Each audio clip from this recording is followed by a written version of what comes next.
con Donald Trump, estas posturas que usted hoy ha fijado aquí y también a través de las redes sociales de cooperación sí, subordinación no, no intervencionismo, etcétera, etcétera, ¿se ha comunicado esto oficialmente al futuro presidente de Estados Unidos o solo ha sido también como él lo hace a través de conferencias y redes sociales? Sí, no hemos tenido mayor comunicación. Recuerden que ellos todavía requieren ser ratificados, la mayoría del equipo, bueno, la gran mayoría del equipo del presidente Trump tiene que ser ratificado por el Senado de Estados Unidos. Una vez que sean ratificados, pues ya estaremos entrando en comunicación con ellos para poder pues llegar a los diferentes acuerdos. Entonces, por lo pronto, pues son las dos llamadas que hemos tenido, la comunicación pública que hacemos, como aquí ahora, y en su momento, pues ya tengan la certeza de que nos vamos a comunicar. Sobre el panel del maíz, usted habló de esto, bueno, el viernes, por fin se suprimieron las barreras mexicanas a las importaciones de maíz transgénico para consumo humano y, bueno, ese panel recomendó que México adopte medidas para cumplir con sus obligaciones ante el Tratado de Libre Comercio y con Estados Unidos y Canadá. Se dice que es un negocio anual de más de 4.000 millones de dólares para Estados Unidos y Canadá, un negocio bastante jugoso. Y bueno, usted ha dicho que en febrero se intentará en el Congreso legislar al respecto, pero los investigadores señalan que las esporas de las plantas del maíz ya están aquí en México, porque ya hace muchos años que llegaron. Y la pregunta es, ¿qué puede hacer México para proteger las semillas autóctonas, que son milenarias, de su maíz y, por tanto, la alimentación del pueblo mexicano? Son dos temas. Uno es la importación de maíz, particularmente amarillo, porque es el maíz que se importa y que es principalmente para consumo animal. Entonces, esa es una parte, digamos, la parte de comercio y de importación de maíz amarillo. La parte que a nosotros nos importa o que tiene más importancia para México, aunque evidentemente creemos que hay efectos a la salud y que eso tiene que irse disminuyendo, pero la parte que es fundamental proteger es la siembra de maíz en México. La siembra de maíz en México, todavía en una parte muy importante de nuestro país, es con maíz criollo. El maíz no surgió de manera silvestre. Las investigaciones hasta ahora, aunque hay distintas teorías, una de las teorías es que fue la domesticación del teocintle lo que dio esta planta maravillosa del maíz que tiene muchísimas variedades, el maíz azul, el maíz, bueno, hay cientos de variedades que están reconocidas por las investigaciones mexicanas y también como parte de la biodiversidad genética del mundo, porque la biodiversidad no solamente hay diversas formas de biodiversidad, una de ellas es la biodiversidad genética. Entonces, la domesticación de los primeros pobladores de lo que hoy llamamos México, de Mesoamérica, Diego también sabe mucho sobre esto, ahora le paso el micrófono. La domesticación fue lo que produjo las diversas variedades del maíz, que permiten sembrarse y dar producción en distintas alturas. Esa es una de las grandes virtudes del maíz.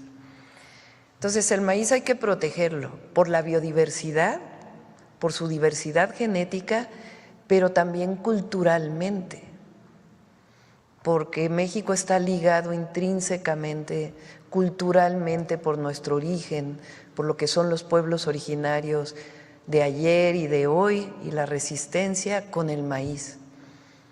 El maíz es México, por eso se dice, sin maíz no hay país. Entonces, proteger para que aquí en México no se siembre maíz transgénico es fundamental Ya hay decretos, pero ahora queremos llevarlo a la Constitución y que quede muy claro que en México está prohibido sembrar maíz transgénico. Eso es por un lado.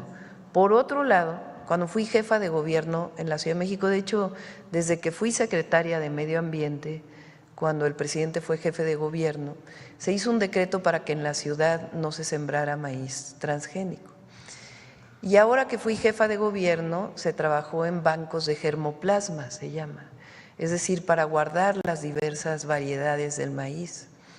Y vamos a trabajar también en ello. Y en la identificación de si hay contaminación de maíz transgénico en nuestro país. ¿Qué virtud tiene el maíz criollo? Pues que es productivo. La semilla del maíz transgénico, incluso de algunos maíces híbridos, que quiere decir que han sido modificados genéticamente también, pero no a través de laboratorio en términos de inyección, o no sé exactamente cómo se diga científicamente, pero a través de la modificación genética de la semilla, sino a través de procesos de siembra y de mejora de la semilla, es que la semilla del maíz criollo pues es productiva.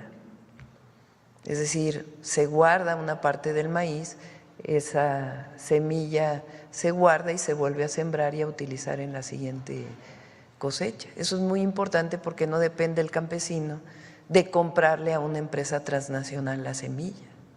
Entonces, conservar el maíz en México no transgénico es algo obligatorio para todas y todos los mexicanos. Y eso es lo que queremos principalmente que quede en la Constitución. Y nadie puede intervenir sobre eso, porque ese es un derecho y una obligación de las mexicanas y de los mexicanos. No sé si quieras comentar algo más, Diego, sobre esto. Sí, es muy importante reconocer que México es uno de los 8 centros de domesticación de gramíneas a nivel planetario, y esto se hizo a partir de un proceso largo de milenios en que los grupos humanos que habitaban en esta parte del continente, en el territorio que ahora es México, fueron progresivamente seleccionando mediante un proceso de selección cultural, no natural, los granos que iban siendo crecientemente más fijos, más grandes. Evidentemente, de una pequeñita planta que es el tiocintle pasamos a lo que es ahora la mazorca. Y esto se da de la mano de un portentoso sistema agroalimentario que se llama milpa, que tiene 3 componentes fundamentales: el maíz, que como bien ha dicho la señora presidenta, es una planta que no surge de manera espontánea, es una planta construida por el ser humano, creada por los grupos humanos que poblaban esta parte del territorio americano, que en el siglo pasado le llamaron Mesoamérica, pero que va de la mano con el frijol y la calabaza, que en algunos pueblos constituyen una suerte de trinidad sagrada, y además de muchas otras plantas, el chile, los quintoniles, el amaranto, los nopales, los agaves, y dependiendo de las situaciones climatológicas, otras plantas que se integran a las milpas, como por ejemplo el cacao en la parte del sureste mexicano, y otras más. Pero además, junto con ello, también prevalecen animales, como es el caso del guajolote, animales que forman parte de este policultivo que se llama milpa. La milpa le ha dado al mundo más del 15% de los alimentos que consume la humanidad entera. ¿Qué sería, por ejemplo, de la cocina italiana sin el jitomate, que también es milpa? De manera que tenemos que defender el maíz, tenemos que defender la milpa y tenemos que defender la milpa en toda su diversidad. Hay una variante de la milpa que además es patrimonio de la humanidad, que es la milpa chinampera, que prospera en el sur de la Ciudad de México y que, como bien dijo nuestra presidenta, desde que ella fue secretaria de Medio Ambiente de la Ciudad de México, se ha defendido y que, por supuesto, está amenazada por el crecimiento urbano. La milpa chinampera se considera uno de los sistemas agrícolas más productivos de la historia de la humanidad, de manera que esto además es ya reconocido como patrimonio de la humanidad. Y lo que se está haciendo cuando se habla de impedir que prospere la siembra de maíz transgénico es defender no solo el patrimonio de México, porque sin maíz no hay país, sino defender un patrimonio de la humanidad. Le estamos haciendo un bien a la humanidad, a la historia de las culturas en el mundo entero, en el planeta, y por lo tanto también es una contribución para evitar fenómenos catastróficos como el que llamamos el cambio climático. Gracias. Finalmente, Presidenta, excelente la explicación. Muchas gracias.